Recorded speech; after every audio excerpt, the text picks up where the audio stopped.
This is Tom with your fishing report from the Northeast. Cavern Lake is about a foot below summer pool levels, and both bass and muskie have been hitting it hard. Specifically, the bass have been staged just a bit off on the deeper water, but reports are that they've been hitting on about anything thrown at them. We saw several good fish behind the marina at Scotts Creek in last week's sampling. Muskie are also coming off their spawning processes, but still a little bit shallower. I'd still be thinking fast-moving baits and in more natural colors with the water clarity that it is right now. The other bigger story from last week's sampling efforts was the number of fish over 20 inches that were up and spawning at Greenbow Lake. These big fish were scattered all over the lake but associated with cover. You'll need to be using lifelike trout baits that are a bit on the bigger size for these fish, and beware that the clarity on Greenbow is high and so is the likelihood of spooking one. We also saw red ear sunfish holding to about any woody cover out there, and our creel clerk reports good catches of the red ear right now as well. That should do it for us. Wherever you go, good luck and stay safe.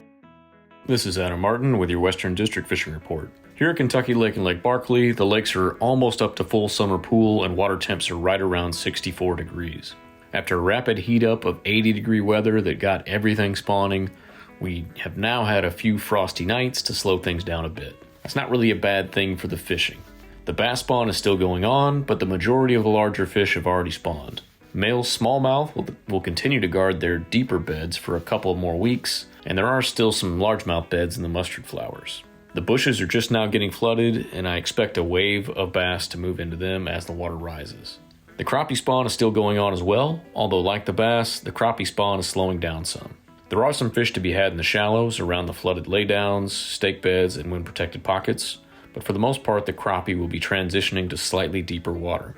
The red ear spawn is on right now, and we're seeing very high numbers on the banks. The pattern is simple. Look for wind-protected pockets with gravel bottoms and plenty of mustard flowers. They can also be caught on straight banks with flowers, but it's not as reliable. Channel catfish are even starting to show up on the banks, so I don't think it's too early to bring out the jugs and try to catch a few cats. The tailwater elevations right now are perfect for catching catfish, bow fishing, or targeting striped bass and hybrids. Like many of you, I'm kind of torn between trying to get a turkey and catch some fish, but hopefully you'll get to do both. As always, if you decide to get out on the water, always remember to wear your life jackets and kill switches. Good luck. This is Jeff Crosby with the Central District Fishing Report. Water temperatures remain in the low to mid-60s across the district. Water conditions are murky to clear at many district lakes. Recent rains have added a little turbidity to these lakes. Springtime is here and it's a great time to get out and do some fishing. Crappie have moved shallow in preparation for their spawn. Crappie are biting at several district lakes such as Taylorsville, Bolts, Elmer, and Beaver Lakes. Crappie are biting around brush piles and fallen trees in about 2 to 7 feet of water on minnows and crappie jigs. Bass have also moved shallow in preparation for their spawn. Crank baits, spinner baits, and jerk baits are great options to catch a few bass this time of year. Additionally, slow-moving baits like jig with plastic trailers, finesse worms, shaky heads, or Ned rigs are a great option for catching a few bass this time of year. Trout streams in the district, such as Floyd's Fork, Big Bone, and Gunpowder Creeks, have recently been stocked with trout, as well as the Taylorsville and Harrington Lake tailwaters.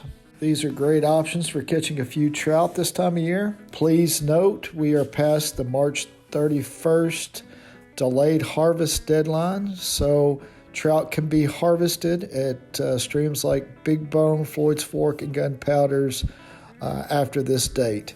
And finally, don't forget about your local Finns Lake in your area.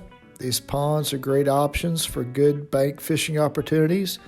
Many of these ponds and lakes have been recently stocked with rainbow trout and channel catfish and have established bass and bluegill populations. So check out the department's website at fw.ky.gov for a complete list of Finns lakes in your area. So grab a pole, enjoy some great spring fishing, and I hope to see you on the water.